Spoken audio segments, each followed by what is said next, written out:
Good morning guys! Welcome sa ating vlog. Nandito tayo ngayon sa Barangay Bulihan, Malolos, Bulacan. Ngayon ay May 9. Nasa likuran tayo ngayon ng NSCR Malolos Station. Minsan kasi ako naikot dito guys.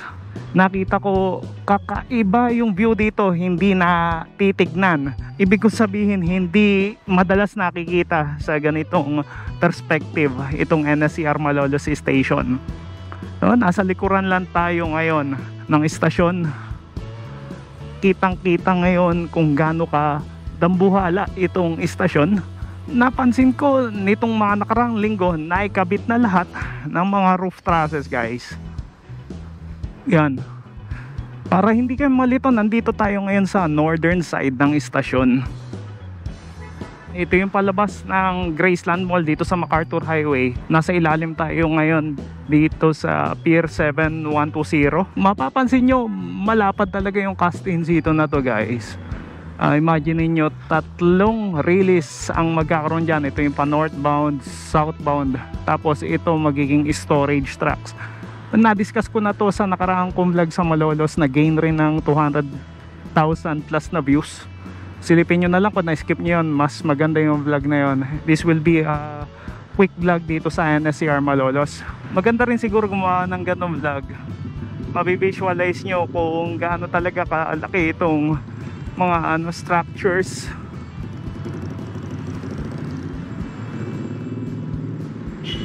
Ito ang provincial capital ng Bulacan, ulit-ulit.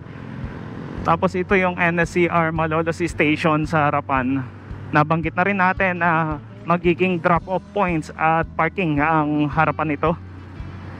Well, posible maluwag-luwag, kaya nga medyo naging makitid ang istasyon. Ayan, nakikita nyo, Terminal North Rail Toad. Ito ang NSCR Malolos Station. Ito naman yung old PNR.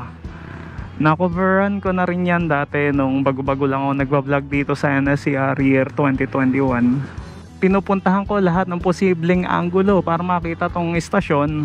Naniniwala ako mas okay din to kaysa sa purely na drone shots, 'di ba?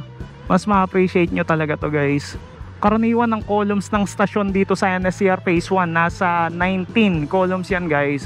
So kung 19 yan, 19 na rin na trusses na pabariga yung naikabit dito sa NSCR Malolos Station.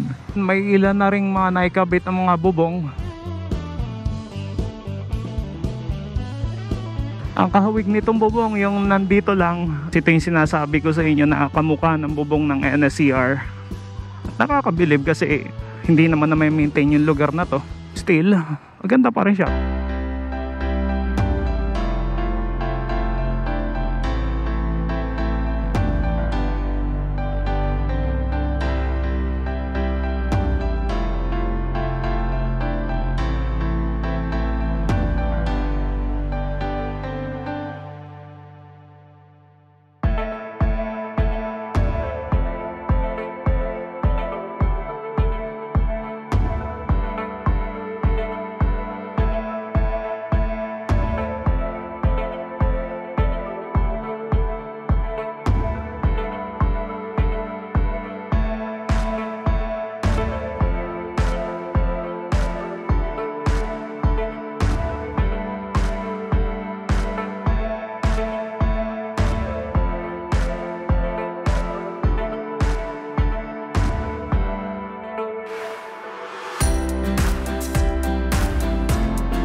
Referencing lang guys, ito yung Bulihan Creek sa pagitan ng, di ko matandaan kung Pier 24, 25 to.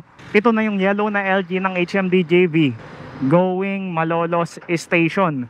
So nasa 23 or 24 spans na lang makakarating na yung LG na yan doon sa section boundary na tinutukoy ko. Ang katumbas niyan kulang 1 kilometer na lang na viaduct. Dito ko na lang tatapusin yung video guys at sisikapin kong ma-edit at ma-upload ito on the same day ngayong May 9. Kung nagustuhan niyo yung video, huwag niyo kakalimutang i-hit yung thumbs up. See you again on our next vlog. Paalam na muna.